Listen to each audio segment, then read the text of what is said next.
oftentimes in our day-to-day, we are operating as the adaptive child in us, which essentially means I'm operating as I would in child me who had to adapt to the environment in order to preserve self or preserve the environment around us in order to stay safe.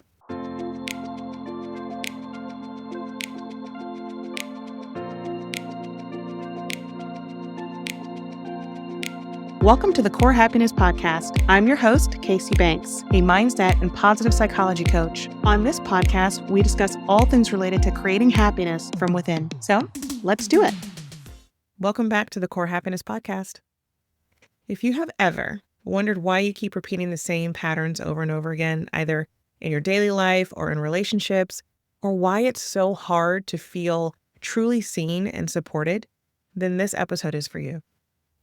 Today, I am joined by Julie Hall, a licensed marriage and family therapist who helps individuals and families heal deeper emotional roots behind those patterns. Julie's work blends compassion, mindfulness, and trauma-informed therapy to help people move from survival mode to genuinely feeling safe and connected within themselves and their relationships. This is one you do not want to miss. Well, Julie, welcome to the show. It is so great to have you here. Thank you. Good to be here. I want to talk about so much with you today, but first I want to talk about your background because it is unique in terms of spanning business with tech and therapy. Mm-hmm. And so can you just tell us a little bit about what inspired your shift from kind of that fast-paced corporate world to a world of healing and emotional well-being? So yeah, that's right. I was in tech for about 10 years before I pivoted into the therapeutic space. And the impetus of that really was, certainly it's always been part of my personality to just talk with people and talk with people in depth and have in-depth conversations with people about their stories. Never thought of it as a potential career path. But through the course of my life, I got married and my partner and I, we were really excited to expand our family, and we started to have a lot of trouble trying to get pregnant, and we were navigating some pretty significant fertility issues, and we were seeing medical professionals. And quick story, there was a doctor we were working with who we trusted, and we were sitting across the table from him, and he kind of just slid me a business card of a psychologist who worked in the practice with them and said, you might actually benefit from seeing this person. And I'll tell you candidly, initially I felt somewhat offended because I thought, we're navigating so many issues medically, biologically, and the meaning I made of that naively is that, you're basically telling me something's wrong with my head, right? Or something's wrong with me. And that's just because I really didn't have a real understanding of the therapeutic space. I didn't grow up with people going to therapy unless there was something quite severe going on or really significant mental health issues, but it was certainly stigmatized.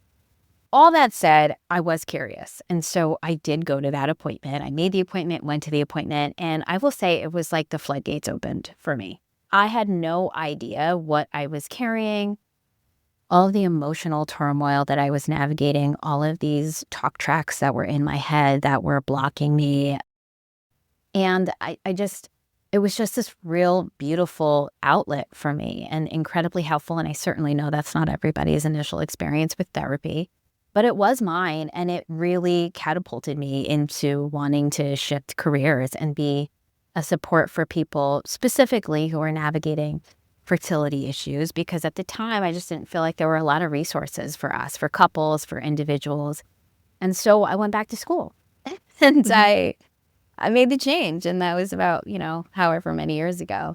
That's quite a story. Yeah. It's a pretty powerful one. And I know you talk a lot about your goal for your clients is for them to feel seen and to feel valued.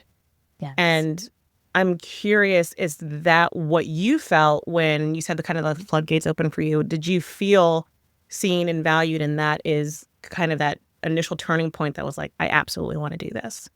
Absolutely. I felt seen. I felt valued. I was really given the message that what was happening in my internal world was important and worthy of being seen, honored, understood, tended to, cared for. And yeah, and that has certainly been my mission in my work with clients. And I think that's so incredibly powerful. And I'm curious, just because, a lot of our listeners are high achievers who are living up to these expectations, roles, responsibilities, this idea of having it all together. And there always kind of seems to be a struggle of who I am, but then how I want to be perceived. And there is sort of this gap, I would say, between being successful, but then also truly being authentic and being seen. And so I'm curious, why do you think it is that people struggle with being seen or going to therapy to uncover some layers? Why do you think that is? I would say that it's difficult for us to navigate life with vulnerability, right? Often people feel that when they go to these more tender places, I think even subconsciously, the story they tell themselves is that whoever is across the wave from them that they're talking with as far as their own vulnerability won't be able to hold it. Or if I even engage my own vulnerability, I won't necessarily know where to go from there. So it's scary, right? I would say vulnerability is like a trust fall. And you don't want to be dropped, right? Yeah.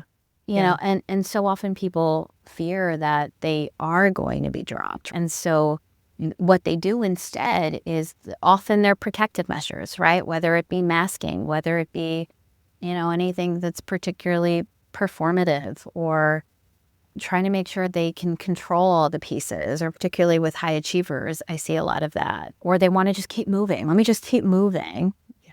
But we know that the vulnerability or like the pain that we carry, it doesn't go away. It will manifest sideways.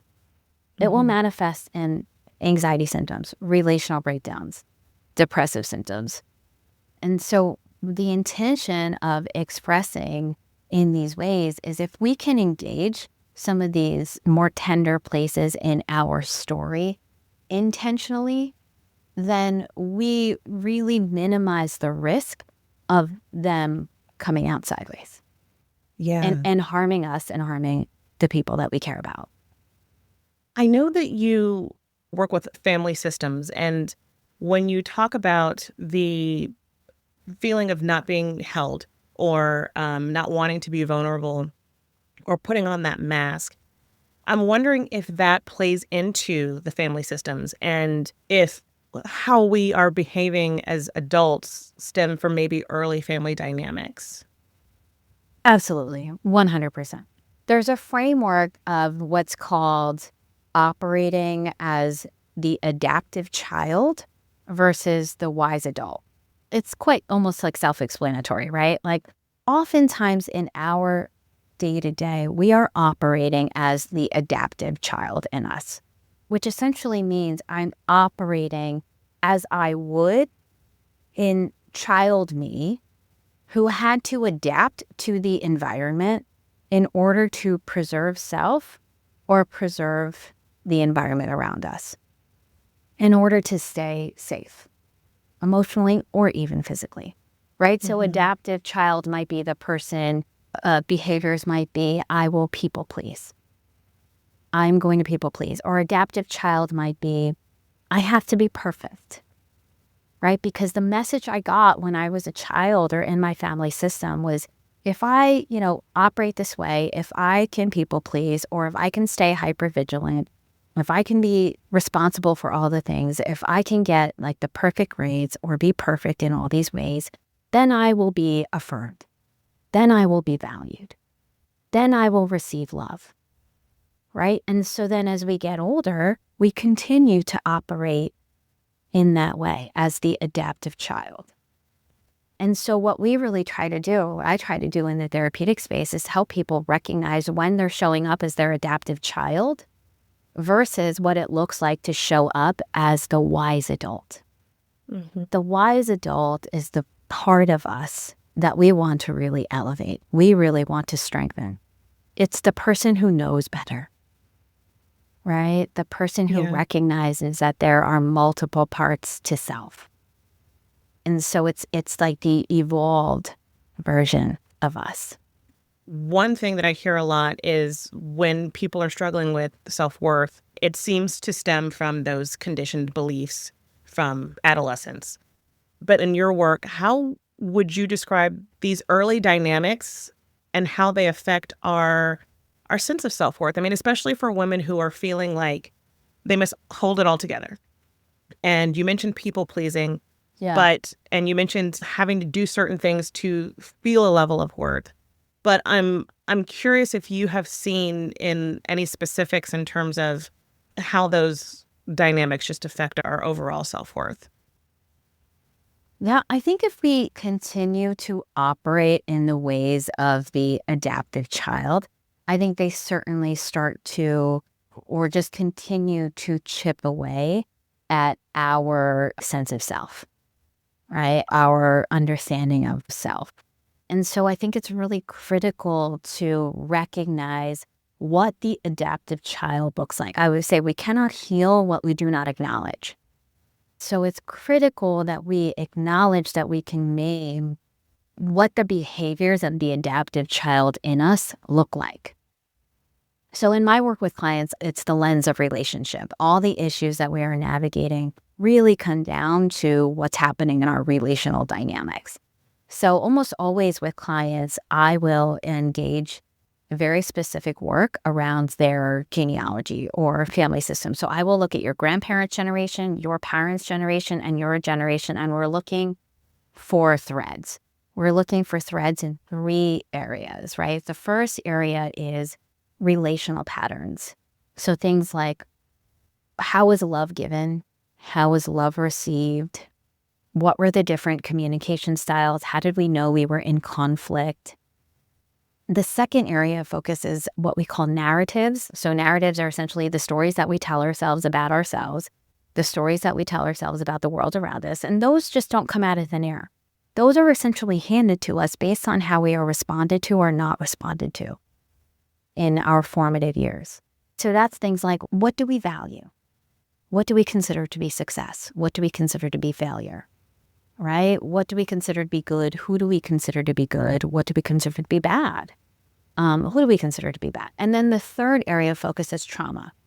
And trauma, there are obviously a lot of different definitions out there of trauma, but the one that I have found to be particularly poignant, all-encompassing, is actually the definition by an author. His name is Resmaa Menakem. He wrote a book called My Grandmother's Hands. And he says that trauma is anything that happened to us that was too much too fast, too much too long, or not enough too long, where we didn't receive adequate support or resourcing. And trauma really impacts how we see ourselves in the world around us, our narratives, and how we move through the world, right? Our relational patterns. And so it's really important, I think, for me when I work with clients to go through this so that they can, not to rehash, so to speak, but to help them understand where they are coming from, right? What they are bringing, often subconsciously, into their adult relationships, what they're carrying with them. Because the more that we can do that, the more opportunity we have to shift from this kind of self-criticism, like what's wrong with me, to what happened to me? What happened to me in my lived experience that has created these kinds of adaptive, at a point in time, moves that are no longer adaptive. They are probably maladaptive for me. So really building up like our own sense of self-compassion, not for the purpose of dwelling on things or giving myself a pass, but really what we know about self-compassion is it actually opens up the centers of our brain that tell us we are capable of growth and change. So self-compassion isn't giving ourselves a pass. It actually accelerates our growth, right? If we're engaging it effectively.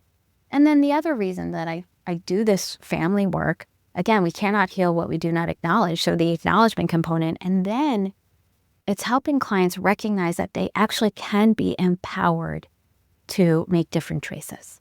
Mm-hmm. I always say there's like an inverse direct relationship between anxiety and empowerment. The more anxious I am, generally, the less empowered I feel. The less anxious I am, the more empowered I feel. So the more that I can really look at my own family history, the more opportunity I have to say, you know what?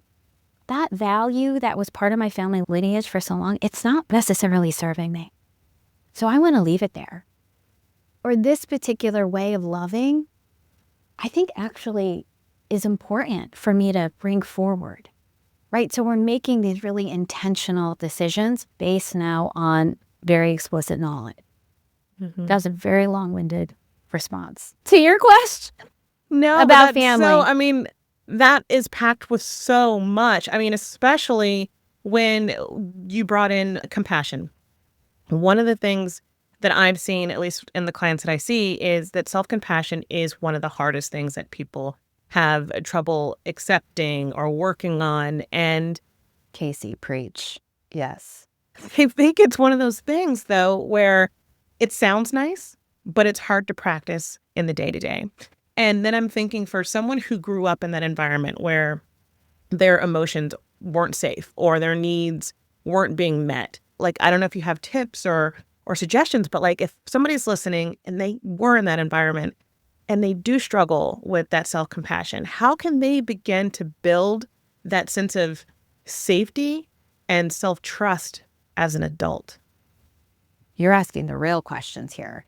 It's it's very difficult. It is very difficult to shift from a I would say like this kind of negative motivation, right? This sort of like Mm-hmm. almost like self-deprecating or self-critical kind of motivation to a self-compassionate motivation.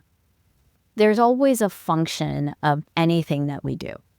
And so often this self-critical lens that we have, the function of it is to motivate, is to keep me pushing myself forward, Mm-hmm. right? It's so I don't let my foot off the gas, right? And often there is this story that we can tell ourselves that if I am gentler with myself, I'm going to let everything go. Well, then I'm not going to be, succeeding in the way that I want to succeed.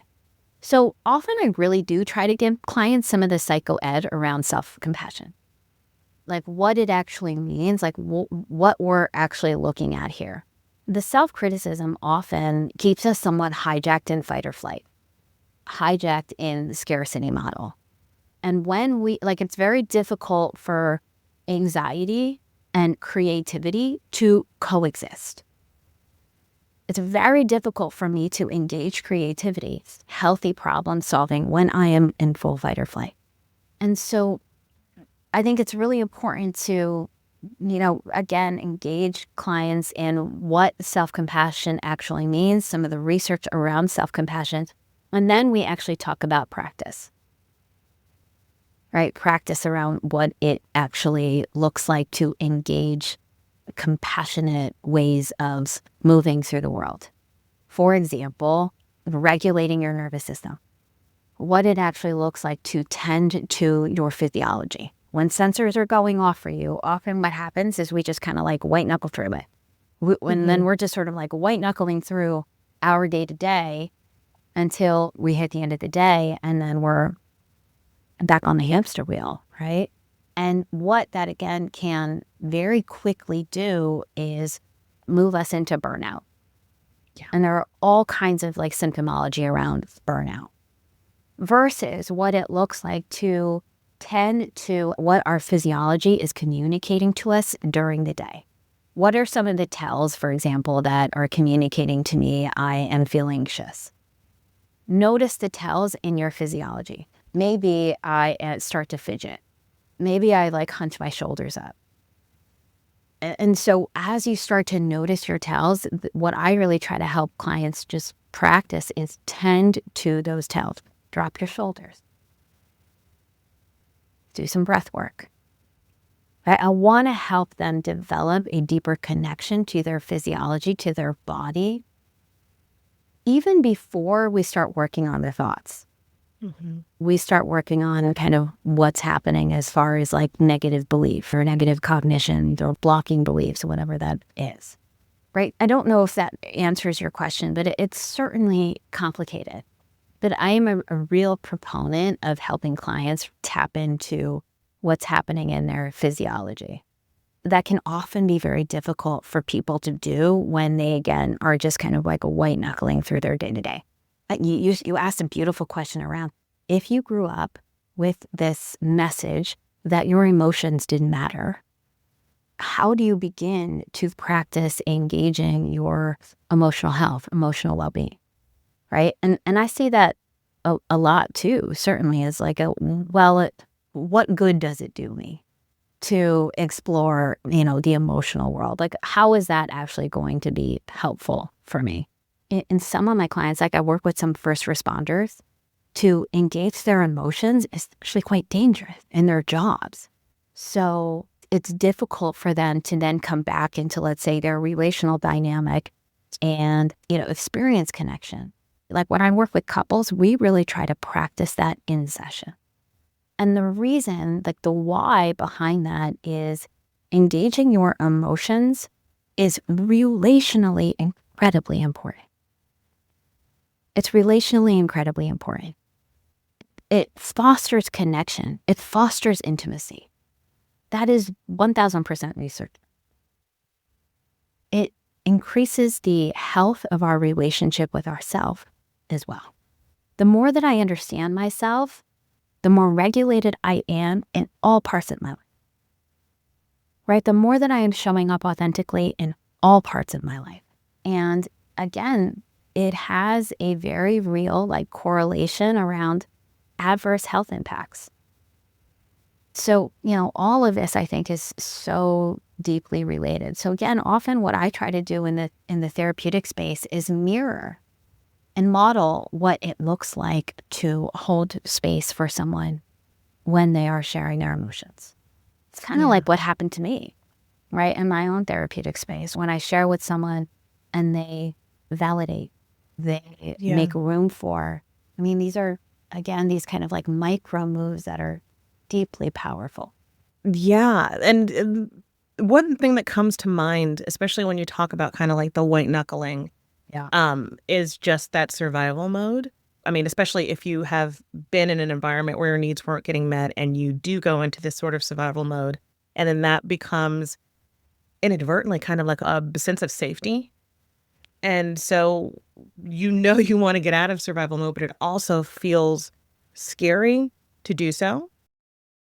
And so what I'm thinking or what I'm hearing is when you talk about kind of that relational healing, and I don't know if it's a bond, but having that relationship where you kind of help to get to know yourself in relation with other people, that is really eye-opening. Yeah. And especially when I'm thinking about at least a lot of listeners that I know that are higher achievers, who are people who also don't like to ask for help. Yes. It goes back to kind of that vulnerability and scared of being vulnerable, but they don't want to ask for help and they are in this survival mode and there's a lack of self-compassion. So they're hard on themselves. Yeah. I'm curious just how that works in like a practical sense to kind of put down the sword, put down the armor, and allow space for sort of having that relationship, or at least having the space for that relational healing. Yeah, it's a great question. I think we have to recognize that when we are white knuckling, when we are operating in survival mode, for some people it is what they had to do at some point. They had to do it. And then they don't know, when they no longer necessarily have to do it, how to not do it, how to not engage from that place, right? If you are struggling with your basic needs, I think that's another category per se. But I think so often people who have their basic needs met, they are still operating in that kind of survival mode. We have to recognize that it is expending a very significant amount of energy. And it really behooves us to learn how to operate more in what I would describe not clinically, as like operating in flow. Like what it actually means to operate more in flow, as opposed to like, again, this white knuckle, this kind of survival. So I think it's really important for them to see, like, just start to get curious about the value of it. Like what that actually could look like again for them in their lives. Would they be, again, more creative? Would they be able to solve problems maybe in ways that are more effective for them?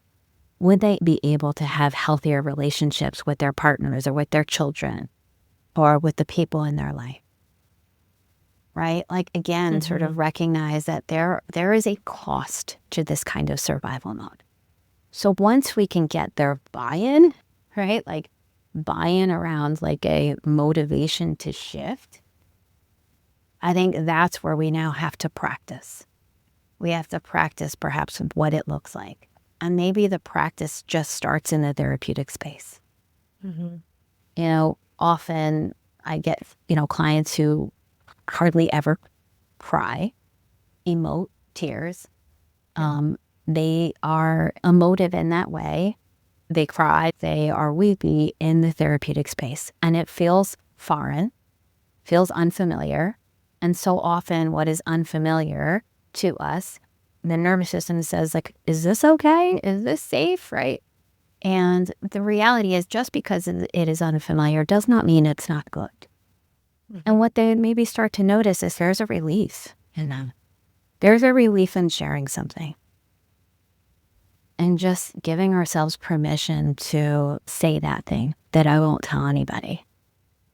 Or communicate that this is something that I've been carrying. Yeah. Like there's often this question that I share with people. It's like, it's the 3 H's. Do you want to be heard? Do you want to be helped? Or do you want to be hugged? Right? And so it's so often I don't need to necessarily have this solved for me. But maybe I just need to be heard. Or maybe I just need to be hugged in this moment. And that in and of itself is a relief. So the more I think we can kind of move in these ways that are flow-based as opposed to survival-based, then again, we find ourselves operating more authentically. When we're operating more authentically, we are less activated. We're engaging relationships less in threat response. We are more able, again, to meet people where they are, show up in ways that are like in tune with our longing rather than fear. So again, it's like, are we operating out of fear versus love? So often we're operating out of fear. What does it look like to really practice operating out of love? It's very powerful. Yeah. Big That's shift. so powerful. And I think the thing that hit me just then was it really comes down to a level of awareness that I think a lot of people don't tap into. It sounds like it's a high level of mindfulness to know, what do you need? Do you need a hug right now? Do you need to be heard right now? That's true. And if it is a level of mindfulness or awareness that helps people to get to know themselves with that kind of honesty and grace, then how do they start to get into that flow state? Or, where it's just out of survival and more into flow? It's a great question. I would say the practice of slowing down. Schedule less, over budget your time. Schedule less, over budget your time. It's the practice of slowing down. It's not easy. I think obviously there are so many things that often need to get done. But I think there's also a lot of opportunity. There's a lot of opportunity, like maybe we say yes to too many things. Like I always say, like my 4 tenets of self-compassion, if I were to like boil those down to like some really practical elements, the first is say no. Say no. It's ask for help. It's difficult to over budget time or schedule less if we're not engaging these things. So say no, ask for help, access warmth.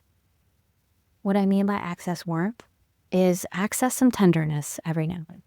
Maybe it's, a conversation with a friend and that just feels like soul care. Maybe it's like hugging a child, hugging your pet.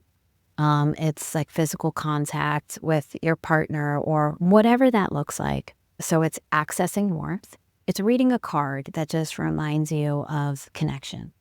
And the fourth is take space. And take space means like engage something restorative that is just you. It's just you.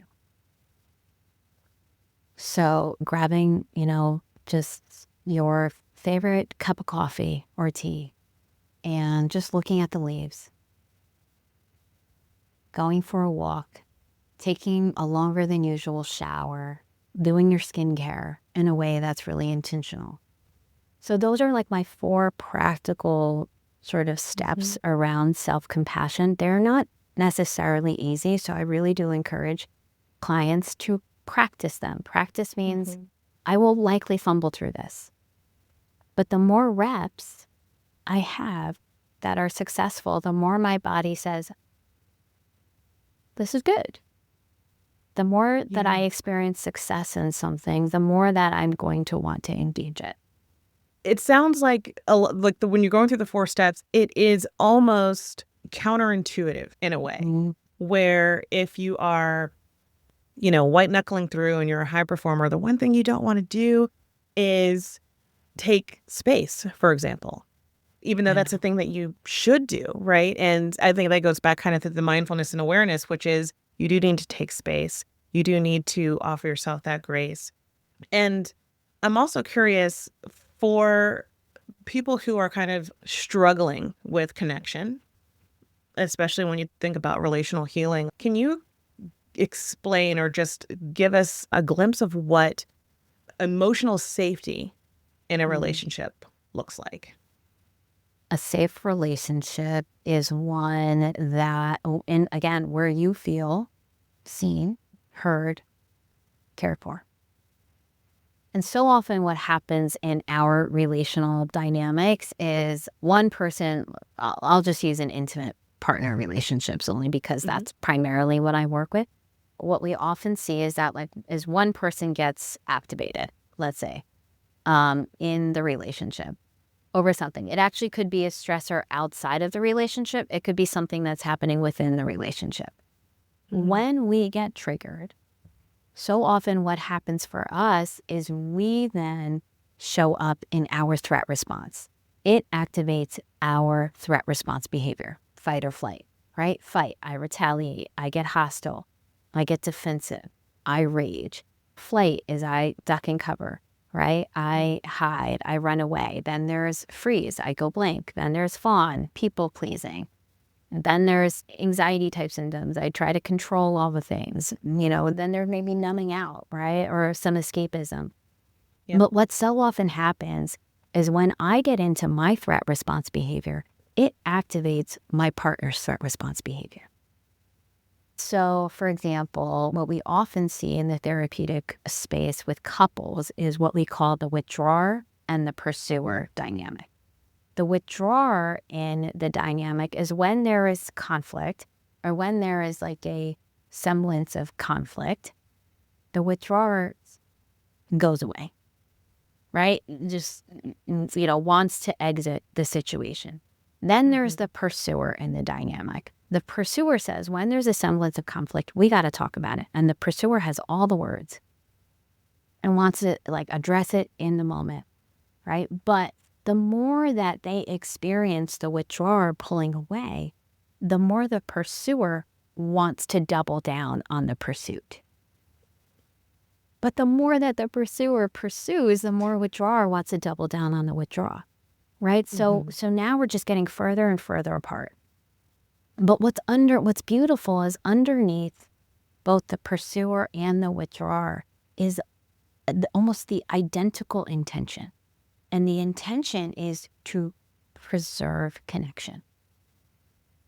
But the withdrawer tries to preserve connection by I don't want to make this any worse. The pursuer tries to preserve the connection by let's talk about this and just figure this out right now. So what I try to help couples recognize is that oftentimes the intention of moving through this is the same, but you're operating in very different ways. right? So as far as emotional safety, what I really try to help them talk about is what's actually underneath what we describe as the line of awareness. What's underneath their threat response behavior? Maybe the pursuer is actually feeling alone and is trying to bring their partner close. Maybe the withdrawer is feeling like a failure and just doesn't want to hear how badly they're screwing up, and so just wants to go away, right? So we try to have conversations, again, that are more vulnerable. That's not about the threat response behavior. It's what's actually happening underneath. Tell me about how you felt alone. Tell me about how you have felt not good enough. When we can have those more vulnerable conversations, it's so much more rich. And it's my job to help each person in the partner relationship speak about those things in a way that can feel safe and model for the partner how to hold it. The more that they can really practice having those conversations in session in a way that can be successful, it's that practice of repairing what has maybe been ruptured, right? And just gives them a little bit more confidence that they can navigate outside of the therapeutic space in a similar way. That's actually quite interesting, because when you think of emotional safety and feeling seen or feeling heard Yes. and another person and in a relationship, I think you want to be on the same page. And in your example, they technically are on the same page because the intention is the same. That's right. So if the pursuer is like, we need to fix this now because I don't want there to be space between us, and then the other person is just like, we need space so this doesn't get worse, it's quite interesting, because even though the intention is the same, they're probably not feeling the emotional safety because one person's leaving while one person's chasing. And That's exactly right. And so what we really try to have to help, let's say we have to help the withdrawer re-engage in a way that is mindful of their story also, right? So it's a little bit of like meeting in the middle. The pursuer has to really be aware of often how their pursuit can feel like a criticism or an attack, and what it looks like for them to recognize, to self-regulate in those moments. Maybe their partner needs 5 minutes. Maybe their partner needs a day, right? And, is committed to circling back the following day. And so they have to learn their own self-regulation in order to meet the withdrawer, in a way that can feel safe, so that we can still have these conversations, but in a way that's mindful of your wiring. Are there other common emotional disconnects that you see among couples? I think passivity versus the need to control, I think that can be another one, sort of like someone who's more avoidant versus someone who is less avoidant. We often have two people who are avoidant. The breakdown in relationships is often not because of the conversations that were damaging and hurtful to the relationships. It's often the conversations that were never had. It's often all the conversations that we never had, because we said to ourselves, what's the point? Or that's what I mean about sort of like two avoidant people. I think some of them can be like more solvable problems, like how one person's more organized, one person's less organized, or parenting misalignment, or extended family dynamics, right? And one person is maybe really enmeshed in their family of origin, and it's impacting how they bond in their intimate partner relationship. So there's all kinds of things. And speaking of all kinds of things, like I know another thing when you talk about mindfulness, emotional awareness, recovery, like I know that you're trained in so many different modalities. So like EMDR, EFT, CBT, ACT, so many things. Right. So for people listening, can you explain what, like, let's say EMDR or EFT might look like in real life or in a session? Sure. So EMDR is a type of therapeutic framework that is designed to reprocess trauma. So essentially to move trauma from maybe where it is stuck in the amygdala or in fight or flight into the frontal cortex, right? That we can shift it into a place where we actually have some reason around it. So what we do in EMDR is, if it's virtual with clients, it's very different than talk therapy. I'm essentially moving clients through a script. What I do is I ask them, what is kind of like the theme of like what you're noticing, like as far as where you get stuck? Is there a particular negative cognition that you find to be limiting for you?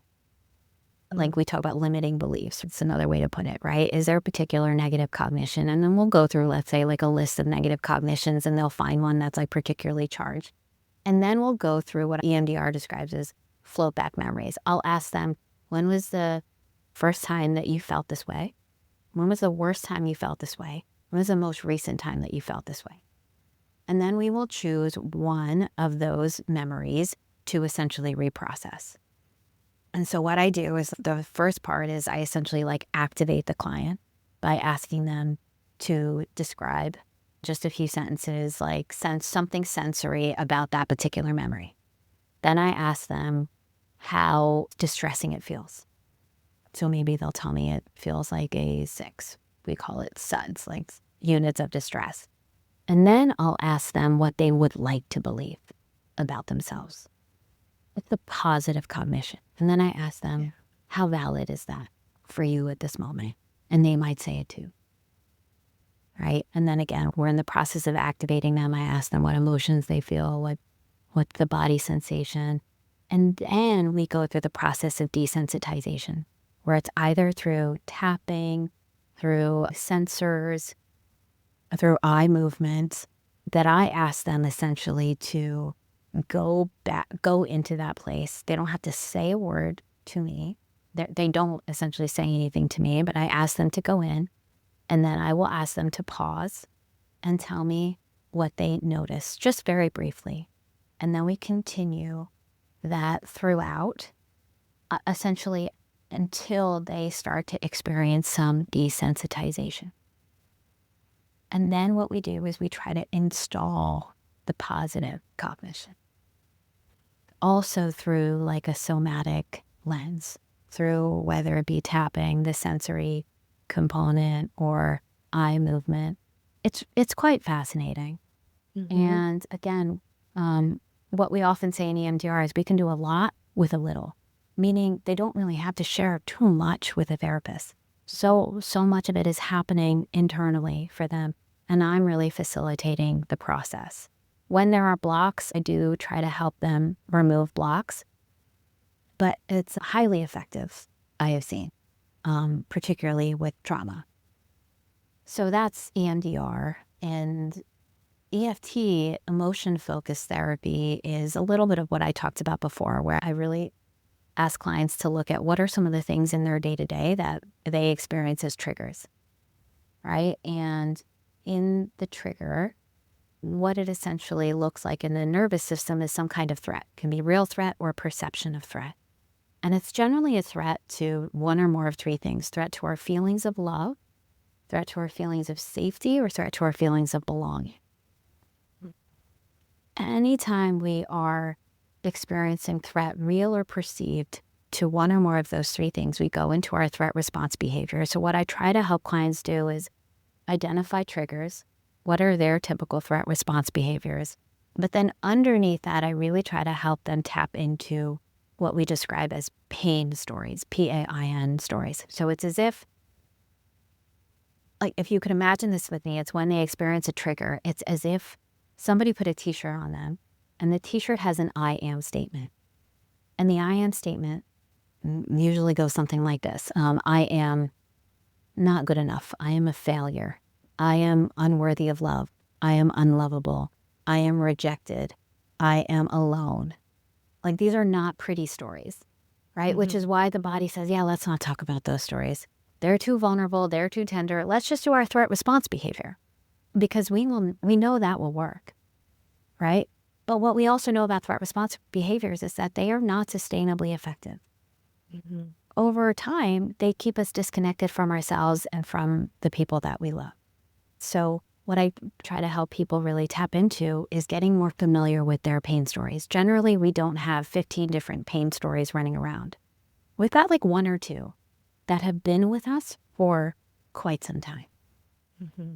So we try to help them really look at what are the origins of some of those pain stories. And then we try to tend to them, reframe, speak back to them with compassion. The more that we can engage our pain stories as they come to us, the less we're going to feel like we have to armor up, right? And the more that we can put down our armor, the more we are showing up authentically in our day-to-day. That's a very brief, super fast explanation of EFT. The one thing I love about that is the reminder that it is a mind-body connection. Absolutely. And a lot of people think going to talk therapy, it's like I'm just going to sit here and talk about my feelings. But that's what I love about that is you're not working on just the mind. It's all the trauma, big T, little t, that's stored within the body as well. Yeah. That's so, so powerful. I know that we are at time, but I just wanted to ask if you could leave our listeners with one message, one main takeaway for today, what would it be? I think it is just that you are worthy of love. You are worthy of connection. You're worthy of care. That you are worthy. And so many of us did not receive that message explicitly. And so it's something I really want people to practice receiving. It's that they are worthy of love and they're worthy of care and they're worthy of, anything that's coming up for them being tended to. And it starts with us. It starts with us doing our own work. Beautiful. Beautiful. Thank you so much, Julie. Thank you again for joining us today. Absolutely, Casey. Absolutely. Thanks for having me. I thank you for joining me today. If you enjoyed this podcast, please feel free to rate it or leave a review. If you have any thoughts or questions, I would love to hear from you. You can email podcast@corehappiness.com. For show notes and additional resources, you can visit www.corehappiness.com. As always, please remember, never let anyone diminish your light. Until next time, sending you my love.